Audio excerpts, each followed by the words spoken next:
அஸ்ஸலாமு அலைக்கும் வரஹ்மத்துல்லாஹி வபரகாத்துஹு. தொழுகையில் நன்மையின் புதையல்கள். நபிகள் நாயகம் ஸல்லல்லாஹு அலைஹி வஸல்லம் அவர்கள் அறிவிப்பதாக அபூ ஹுரைரா ரலியல்லாஹு தஆலா அன்ஹு அறிவிக்கிறார்கள்.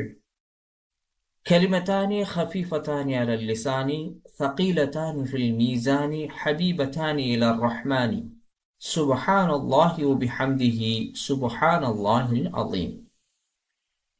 நாவுக்கு எளிதான இரண்டு வாக்கியங்கள், மீசானிலே கனமான இரண்டு வாக்கியங்கள், அளவற்ற அருளாளனுக்கு மிக பிரியமான இரண்டு வார்த்தைகள் யாதெனில் சுப்ஹானல்லாஹி வ பிஹம்திஹி சுப்ஹானல்லாஹில் அஸீம் என நபிகள் நாயகம் ஸல்லல்லாஹு அலைஹி வஸல்லம் அவர்கள் கூறுகிறார்கள்.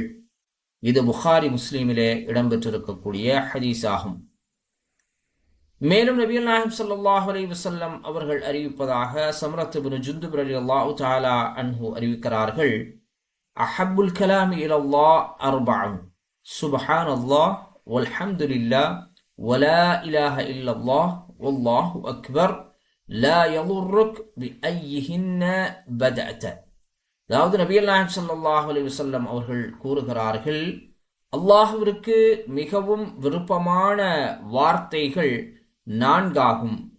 அதாவது சுப்ஹானல்லாஹ், அல்லாஹ் பரிசுத்தமானவன், வல்ஹம்துலில்லாஹ், அல்லாஹ்விற்கே எல்லா புகழும், வலா இலாஹ இல்லல்லாஹ், அல்லாஹ்வை தவிர வணக்கத்திற்குரியவன் யாரும் இல்லை, வல்லாஹு அக்பர், அல்லாஹ் மிக பெரியவன்.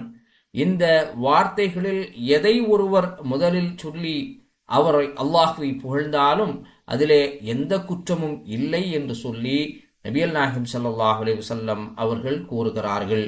இது முஸ்லிமிலே இடம்பெற்றிருக்கக்கூடிய ஹதீஸாகும். அஸ்ஸலாமு அலைக்கும் வரஹ்மத்துல்லாஹி வபரகாத்துஹு.